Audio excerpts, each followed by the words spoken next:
Irmãos, a paz do Senhor, tudo bem? Hoje estudaremos a quinta lição do nosso terceiro trimestre de 2020 e a lição de hoje fala sobre recomeço. Por que é importante eu saber sobre o recomeço? O que eu aprendo sobre um recomeço? Do que precisamos para retomar algo que paramos?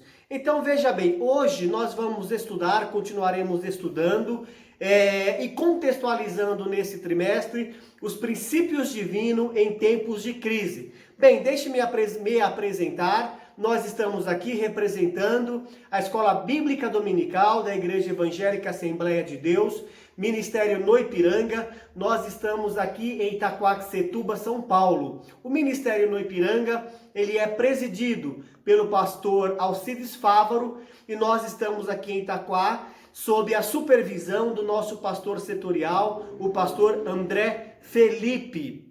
Bem, eu já quero te pedir para você curtir essa aula, para você já se inscrever no nosso canal e também para você ativar as notificações. E tudo isso é gratuito. Já dá um clique aí no like e já fica tudo certo para evitar de você esquecer mais para o final. Bem, o que nós vamos fazer nesse momento aqui? Eu vou ler o título da lição, eu vou ler o texto áureo e também a nossa verdade prática e vou informar onde está escrita a nossa leitura que seria feito em classe, mas para os irmãos tomarem nota e também poder fazer as leituras assim que possível. Bem, o título da lição que nós vamos estudar é Zorobabel recomeça o templo. Zorobabel recomeça o templo. E dentro dessa lição, nós vamos tirar alguns aprendizados sobre o recomeço. O texto áureo da lição diz: ao 24º dia do mês nono, no segundo ano de Dário, veio a palavra do Senhor pelo ministério do profeta Ageu, dizendo: ponde, pois, eu vos rogo, desde o dia em que se fundou o templo do Senhor, ponde o vosso coração nestas coisas. E o nosso texto áureo se encontra no livro de Ageu, no capítulo 2, no versículo 10 e no versículo 18. A verdade prática nos diz que, sob o poder de Deus, a igreja torna-se imbatível no cumprimento das tarefas que Cristo lhe entregou. Então, sob o poder de Deus, a igreja torna-se imbatível no cumprimento das tarefas que Jesus Cristo lhe entregou. A nossa leitura bíblica, ela se encontra em 3 livros, ou melhor, em 3 referências em 3 livros. Primeiro em Esdras, capítulo 5, no versículo 1 e 2, e depois no livro de Ageu, no capítulo 1, versículo 1 e versículo 12. E depois em Zacarias, capítulo 4, versículo 6 ao 10.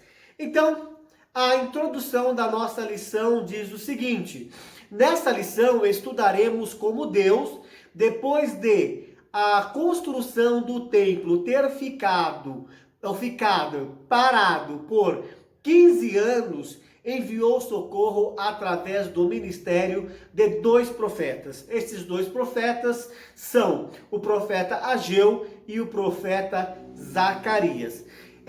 Para poder embasar nossa lição, nós trabalharemos com 3 tópicos. O primeiro tópico da lição diz que Deus suscita ou Deus levanta os profetas Ageu e Zacarias. Vamos estudar sobre o porquê ou para que Deus levantou esses 2 profetas, o profeta Ageu e o profeta Zacarias. O nosso segundo tópico, nós vamos estudar sobre o ministério profético, uma prova da manifestação de Deus. E por último, o nosso terceiro tópico, que o ministério de profeta, sobre o ministério de profeta à luz da Bíblia. Tudo bem? Então, vamos começar pelo primeiro tópico, que diz que Deus suscita ou Deus levanta os profetas Ageu e Zacarias. Eu vou fazer aqui as leituras e você nos acompanhe, por gentileza, através desse vídeo, para poder estar também por dentro das lições desse comentário que será feito nesse momento. Primeiro, Deus levantou dois profetas, como nós já vimos no começo. O primeiro foi o profeta Ageu, e depois Deus levantou o profeta Zacarias. Bem, esses dois profetas, eles não vieram atendendo convite de líderes de Jerusalém, mas o Deus dos céus o enviou. Então, como você sabe, se você está acompanhando essa lição, se não, ela está aqui na playlist Escola Bíblica Dominical ou Escola Dominical desse canal. Vocês sabem que na última lição nós vimos que a construção do templo enfrentou oposição, então tiveram o povo de Jerusalém, o povo de Deus que estava em Jerusalém após o cativeiro babilônico, eles, por causa da oposição, não continuaram a reconstrução do templo. Até fizeram alicerces, até fizeram festas, até festejaram, até se alegraram, até se regozijaram com o início da reconstrução, mas quando vieram os adversários, quando vieram os inimigos do povo de Deus,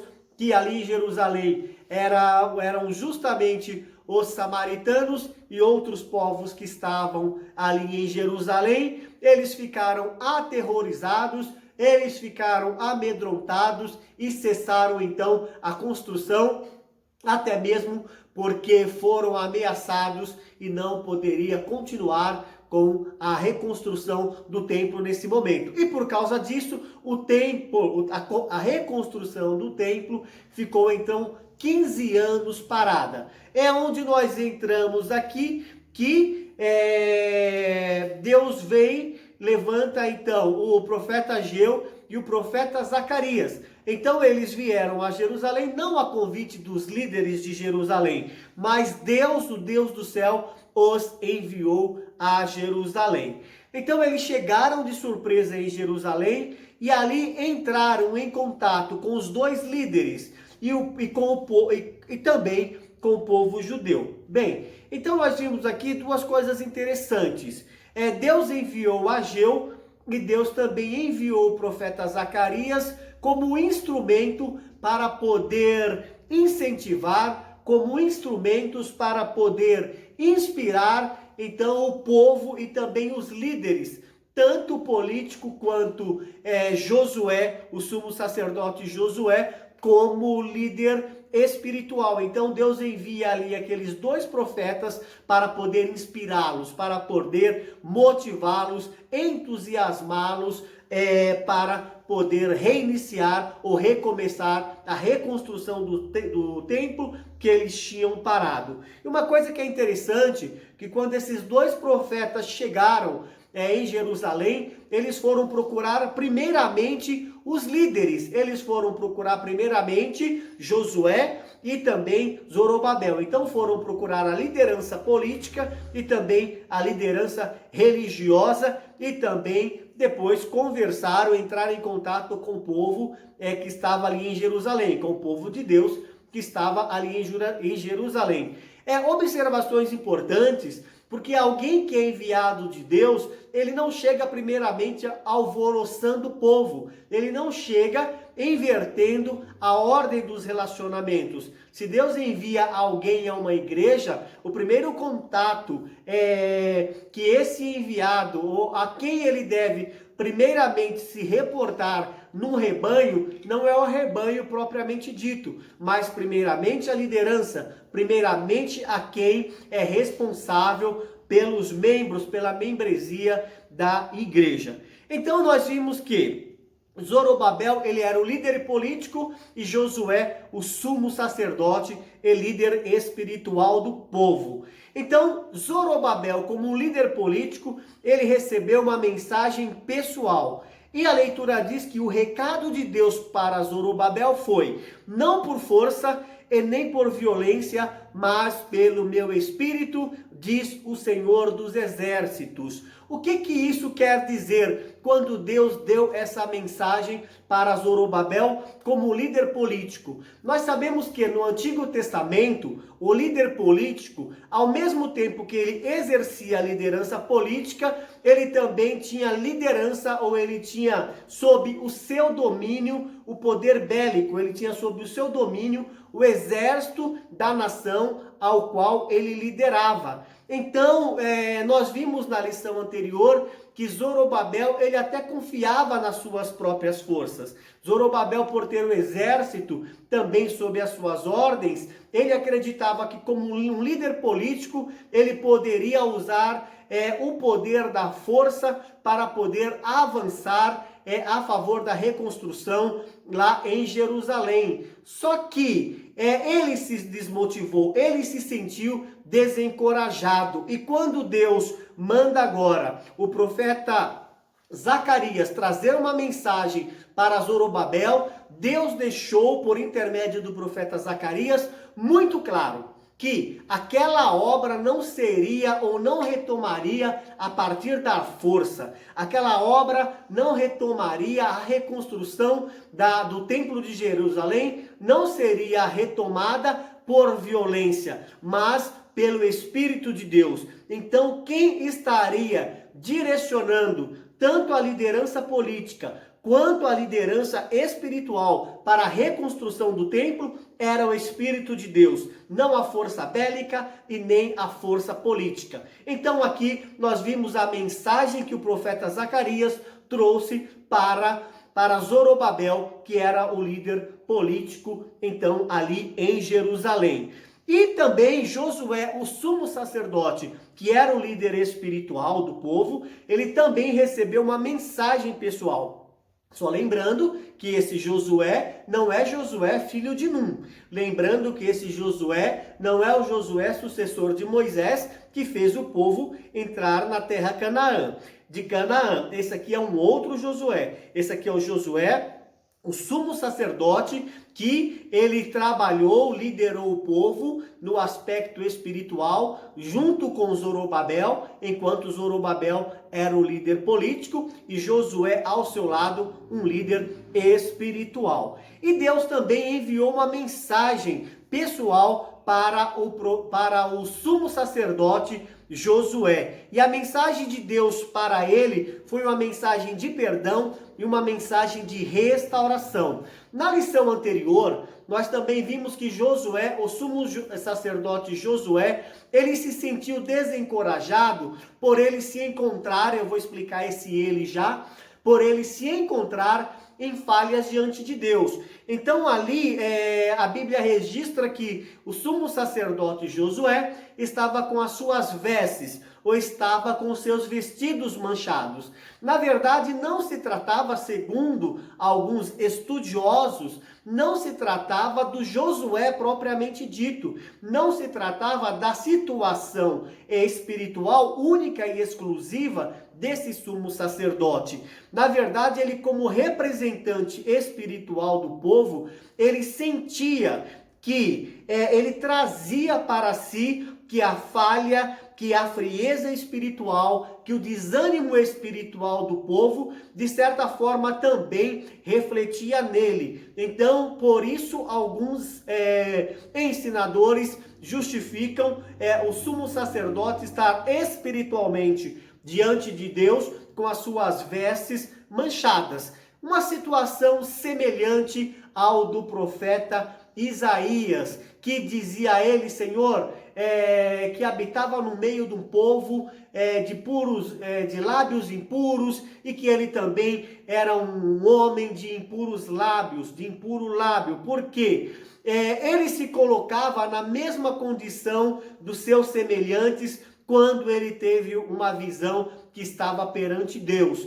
E aqui nós vimos também o sumo sacerdote se sentindo também em falha diante de Deus, porque era a situação que estava o povo judeu quando estava ali em Jerusalém. Mas Deus trouxe então para o sumo sacerdote também uma mensagem de perdão e uma mensagem de restauração. Mas apenas o líder político e o líder espiritual foram despertados por Deus, receberam mensagem de Deus? Não, o povo também recebeu uma mensagem de Deus. Aí entra o profeta Ageu no cenário. Aqui na nossa leitura diz que o profeta Ageu mostrou ao povo os prejuízos materiais que haviam sofrido em consequência da omissão frente ao dever que tinham com a casa do Senhor. Isso nós encontramos em Ageu capítulo 1, no versículo 6 e no versículo 9. Então Ageu falou-lhe do prejuízo que sofre o homem que busca somente a sua prosperidade material e deixa a casa de Deus deserta. Nós vimos que Deus, ele quer nos amparar, Deus quer nos abençoar de forma completa, tanto no sentido material quanto no sentido espiritual. Então, então que nós não queiramos buscar ou nos empenhar em fazer melhor somente aquilo que se diz no aspecto material que atende a nós, mas que nós também nos empenhemos em trabalhar para o bem da casa do nosso Deus. E 2, aqui eu quero falar sobre o resultado da mensagem dos profetas. Então, nós vimos que Zacarias profetizou para Zorobabel, nós vimos que o povo, que Ageu profetizou para o povo, e que o sumo sacerdote também, Josué, recebeu também mensagem dos profetas. Agora vamos ver o resultado da mensagem dos profetas. O que nós lemos aqui? Que o poder de Deus se manifestou através da mensagem destes homens de Deus. O poder de Deus se manifestou através da mensagem desses homens de Deus. Assim, os 2 líderes criaram coragem e o povo também foi renovado pelo impacto da mensagem. Aqui nós podemos destacar a importância de nós ouvirmos a mensagem de Deus, a importância de nós entendermos aquilo que Deus quer falar conosco em cada oportunidade que nós estamos diante da sua palavra. Nós vimos que depois de os profetas terem falado para Zorobabel, líder político, depois dos profetas terem falado para Josué, líder espiritual, e também para o povo, nós vimos aqui que os 2 líderes criaram coragem. Então, quando nós estamos em contato com a palavra de Deus, quando nós ouvimos a palavra de Deus, aguardamos no nosso coração, então nós somos encorajados. Nós vimos que os 2 líderes criaram coragem após receber a mensagem de Deus. E não somente os 2 líderes, nós vimos aqui também que o povo foi renovado pelo impacto da mensagem de Deus. Então, o que acontece? Quando uma mensagem, ela verdadeiramente flui do coração de Deus para os nossos corações, então a pessoa, ela é encorajada e a pessoa, ela é renovada. E como nós estamos falando sobre o recomeço da construção do Templo de Jerusalém, nós podemos contextualizar isso para as nossas vidas e nós podemos contextualizar isso para os nossos dias. Muitas vezes, ou posso dizer, talvez nesse momento, eu ou você ou nós estamos precisando da mensagem da parte de Deus para que criemos coragem, para que sejamos inspirados, para que nós sejamos encorajados, entusiasmados para poder recomeçar aquilo que nós paramos. Talvez você queira recomeçar algum projeto que você parou na sua vida pessoal, talvez na vida material e, por que não dizer, talvez até mesmo na sua vida espiritual. E somente a palavra de Deus que gera coragem, somente a palavra de Deus que te renova, que pode nos renovar a retomar, a colocar em prática aquele projeto que nós paramos. Então a palavra de Deus é um norte para que realmente retomemos aquilo que nós deixamos de fazer um dia. E a terceira coisa que eu gostaria de falar é sobre o impulso espiritual dado pelos profetas. Continuou dominando os construtores até a conclusão da construção. O despertamento dado por Deus, que começou lá no rei Ciro, ele propagou-se, esse despertamento propagou-se E agora, com a ajuda dos profetas, que nós vimos o profeta Ageu e o profeta Zacarias, foi renovado e levado a resultado glorioso. Então, o despertamento começou com o rei Ciro, esse despertamento ele foi renovado e levado ao resultado glorioso. Então, tudo isso é para a honra e glória de Ciro? Não, é para a honra e glória de Ageu e para a honra e glória de Zacarias, de Josué ou de Zorobabel? Não, tudo aconteceu para a honra e para a glória somente do Senhor. Então, nesse primeiro tópico aqui, o que é que nós vimos? Que os profetas Ageu e Zacarias são levantados pelo Senhor para incentivar e exortar o povo a retomar a reconstrução do templo. O reinício e a construção e a conclusão da construção do templo só foi possível graças ao ministério do profeta Ageu e do profeta Zacarias. Vamos para o nosso segundo tópico, que fala sobre o ministério profético, uma prova da manifestação de Deus. Deixe-me ler aqui uma inesperada operação sobrenatural,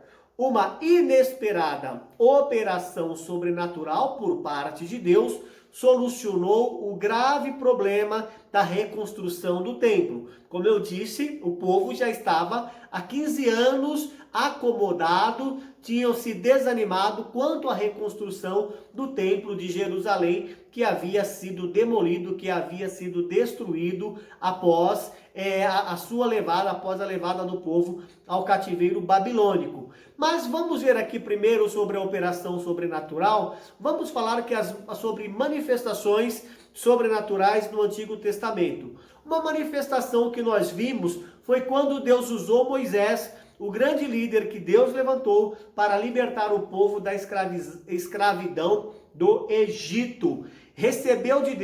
Moisés recebeu de Deus um preparo sobrenatural, o que lhe deu muita autoridade espiritual, e nós conhecemos a história que Moisés, usando o seu cajado, a vara que ele conduzia ali à sua mão, ele fez grandes maravilhas. Então isso era sim uma operação sobrenatural, uma manifestação sobrenatural. Vamos ver um segundo exemplo? O segundo exemplo de uma manifestação sobrenatural foi quando Deus, por intermédio do profeta Elias, que esse profeta, ele foi revestido de autoridade sobrenatural para ajudar Israel. E que havia sido Israel havia sido levado à idolatria pelas lideranças políticas, e em particular pelo rei Acabe, que foi rei de Israel nos dias de Elias. Bem, Josué, então você nos lembrou sobre a manifestação, sobre uma operação sobrenatural de Deus, na vida de Moisés, quando Moisés conduzia o povo hebreu que havia sido escravo ali no Egito. Então nós vimos a manifestação sobrenatural de Deus, desde quando Deus encontrou Moisés, desde do incidente da sarça ardente e toda aquela trajetória, todas aquelas manifestações de Deus lá no Egito, para que realmente Faraó resolvesse libertar então o povo hebreu que estava sob o seu domínio dentro do Egito. E também nós vimos ainda no Antigo Testamento sobre o próprio Elias. Nós sabemos que Elias disse para Acabe que ficaria 3 anos e meio sem chover, e de fato ficaram 3 anos e meio sem chover. Uma manifestação sobrenatural de Deus por intermédio de Elias. Não que Elias humanamente tivesse esse poder. Bem, e no Novo Testamento, onde nós encontramos a história, ou um exemplo pelo menos, de uma manifestação sobrenatural? Nós conhecemos quando o Espírito Santo foi derramado em sua plenitude, no que nós chamamos lá no dia de Pentecostes. E ali os dons espirituais começaram a entrar em ação e passaram a ser a própria preparação divina para o ministério. Então ali, mais uma vez, foi uma manifestação sobrenatural. O derramamento do Espírito Santo, a descida do Espírito Santo, ali foi um incidente, um acontecimento sobrenatural. Os apóstolos haviam sido revestidos desses dons. Então, por meio divino, eles podiam, então, como nós vimos o exemplo de Pedro, pregando e muitas almas sendo convertidas. E mais, o apóstolo Paulo, em 1 Coríntios capítulo 12, versículo 31, ele nos recomenda, inspirado por Deus, para que nós procuremos os melhores dons. E ainda em 1 aos Coríntios, no capítulo 14, no versículo 1, ele ainda diz: procurai com zelo os dons espirituais, principalmente o de profetizar. Então é um dom que, a partir da experiência do recebimento do batismo no Espírito Santo, são dons que estão liberados, estão à disposição do nosso, a partir do nosso Senhor Jesus, para quem buscar os dons espirituais. E nós vimos aqui também que o dom de profetizar se inclui nessa relação de dons. Aliás, como nós vimos, até recomendado pelo apóstolo Paulo que fosse buscado com zelo, principalmente o dom de profetizar. Então, esse tópico 2, a gente viu que o ministério profético é uma prova da manifestação de Deus. O ministério profético é uma prova da manifestação de Deus. Vamos ver o ministério de profeta à luz da Bíblia, no nosso terceiro e último tópico. O profeta exerce função ministerial. O profeta exerce uma função ministerial determinada por Deus. Em Hebreus capítulo 5, versículo 4, diz que ninguém toma para si essa honra, senão o que é chamado por Deus. Ou seja, ninguém tem a honra de profeta, de dizer eu sou um profeta, a menos que essa pessoa seja chamada por Deus para poder profetizar, para poder levar uma mensagem de Deus. Vamos ver o profeta na antiga dispensação, ou profeta na dispensação do Antigo Testamento? O profeta no Antigo Testamento, além de manifestar a mensagem de Deus para o povo, era consultado também pelo povo acerca de assuntos espirituais e muitas vezes até acerca de assuntos materiais. Nós podemos pegar aqui o exemplo, por exemplo, de Saul, quando foi consultar o profeta Samuel sobre as jumentas de seu pai que estavam desaparecidas. Então, as duas jumentas, se eu não me engano, duas jumentas ou algumas jumentas de Quis, pai de Saul, estavam desaparecidas. Saul ficou procurando a jumenta, não achando. Ele foi até o profeta Samuel. É claro que isso antes dele ser ungido rei de Israel. Ele foi até o profeta Samuel querendo saber onde estavam as jumentas que havia sido desaparecidas. É claro que toda essa trama dessa história existia um trabalhar de Deus para que Saul fosse até Samuel e ali fosse ungido, mas quando Saul foi procurar Samuel para poder saber sobre a jumenta, olha só, tratar de um assunto material e não de um assunto espiritual, Samuel havia dito para Saul que aquela situação já tinha sido resolvida. Na verdade, as jumentas voltaram para o lugar onde ela estava e desapareceu, mas naquele momento foi quando Saul foi de encontro ao profeta Samuel e lá Deus ordenou a Saul, ou melhor, Deus ordenou a Samuel que ungisse Saul a rei de Israel, o primeiro rei de Israel. Moisés, por exemplo, transmitia aos anciãos o que Deus lhe falava. Quando a gente lê Êxodo capítulo 19, versículo 7 e versículo 8, nós vimos aqui Moisés exercendo uma função de profeta. Deus falava algo para Moisés e Moisés transmitia então aos anciãos. Então nós vimos aos anciãos Então nós vemos que no Antigo Testamento o profeta era uma espécie. No Antigo Testamento o profeta era uma espécie de mediador entre o povo e Deus. Então o profeta, ele era o mediador no Antigo Testamento. Agora vamos ver o profeta na Nova Dispensação, ou profeta na dispensação do Novo Testamento? Entre os dons espirituais está o dom de profetizar. Aqui em 1 Coríntios, capítulo 12, versículo 10. Alguém ter o dom de profecia não significa que seja profeta. Alguém que tem o dom de profecia não significa que esse alguém é um profeta. Tem um dom.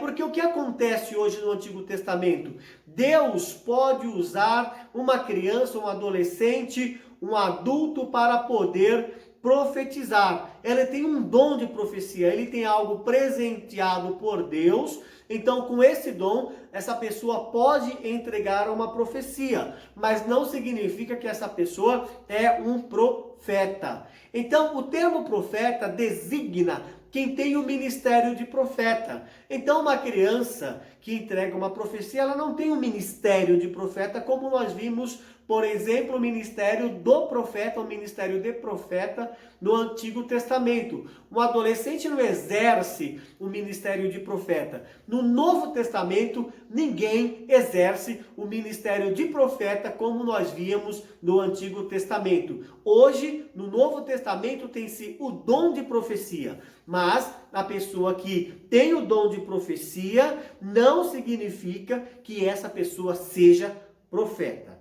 Na dispensação do Novo Testamento, esse ministério de profeta é o ministério da palavra. Ou seja, o homem e a mulher que ele usa a palavra de Deus para poder levar as verdades do Senhor adiante, o Espírito Santo se apodera dele e muitos exercem o ministério de levar, de profetizar, de ensinar, de orientar, conforme faziam os profetas, mas hoje no Novo Testamento faz isso baseado na palavra de Deus, a Bíblia Sagrada, que nós temos como a verdadeira profecia. Então, na dispensação do Novo Testamento, esse ministério de profeta é o ministério da palavra, é a pregação da palavra, para o qual o ministro recebeu de Deus uma preparação espiritual do espírito profético.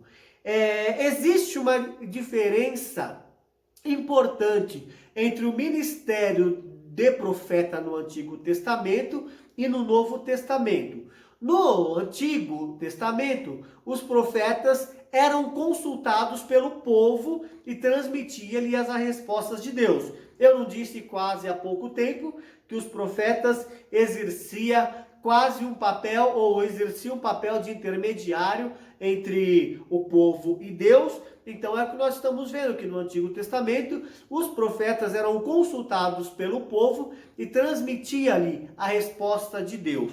Mas a Bíblia diz que a lei e os profetas, vejam bem, a lei e os profetas, eles tiveram o seu período encerrado. Em Lucas capítulo 16, versículo 16, Jesus Cristo disse que a lei e os profetas duraram até João, e desde então é anunciado o reino de Deus. A lei e os profetas duraram até João. Esse João é João Batista, e desde então, e a partir de João Batista, passou a ser então anunciado o reino de Deus. Então no novo pacto, na nova aliança, temos Jesus Cristo como o único mediador. Hoje nós não precisamos da figura do profeta entre nós e Deus. Nós não precisamos da pessoa do sacerdote e sumo sacerdote entre nós e Deus, como um mediador. É importante a gente notar que no Novo Testamento não há um único exemplo de alguém consultando um profeta. E eu quero dizer aqui, por exemplo, que não é correto quando nós vimos alguém que é inspirado por Deus, que traz uma mensagem à igreja, a igreja recebe, Deus se manifesta de forma muito clara em muita gente, quando alguém está pregando, ou quando alguém transmite uma profecia, uma mensagem da parte de Deus, isso não significa que aquela pessoa ela está no direito de transmitir. Vamos dizer, como acontece, acabou um culto, alguém pode procurar a pessoa e falar: eu quero que você transmita uma mensagem de Deus para mim. Então, a pessoa ela não está autorizada, não tem esse poder nesse momento de falar assim: Deus, o que o Senhor quer que eu falo para fulano? Hoje, nos nossos dias, não existe esse ministério e não existe essa intermediação ou essa mediação. A pessoa ela pode até pedir, até solicitar que alguém que, deixe-me dizer aqui entre aspas, tenha uma maior intimidade com Deus, a ajude, interceda a favor dela, mas não alguém chegar ou eu chegar a uma pessoa que eu tenho como um grande pregador, que eu tenha como um profeta de Deus e falar assim: olha, eu queria ver se Deus tem algo, falou alguma coisa para você falar para mim. Isso não é correto. No novo pacto, todos nós temos acesso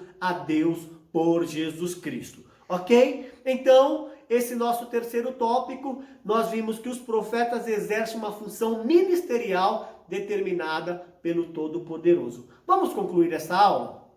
Então, o que nós vimos aqui? Que os profetas Ageu e o profeta Zacarias são levantados pelo Senhor para incentivar e exortar o povo a retomar a construção do templo. Eu espero que você, por intermédio dessa lição, tenha refletido que Deus espera que você retome. Se você parou na sua carreira espiritual, se você parou na sua carreira ministerial, se você parou na sua caminhada cristã, a mensagem de Deus para a sua vida, por intermédio da palavra de Deus, é que você retome, assim como Deus orientou por intermédio dos profetas, que os líderes espirituais e os líderes políticos e todo o povo retomasse a reconstrução do templo.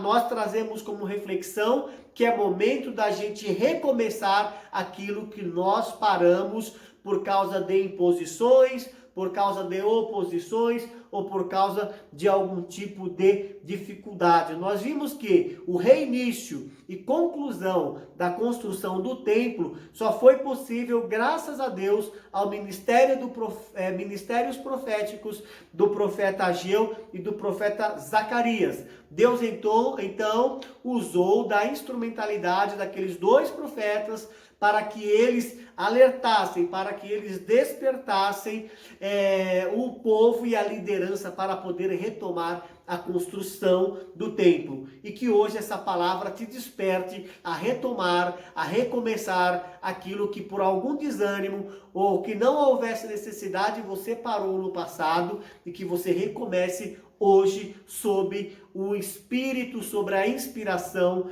do poder de Deus.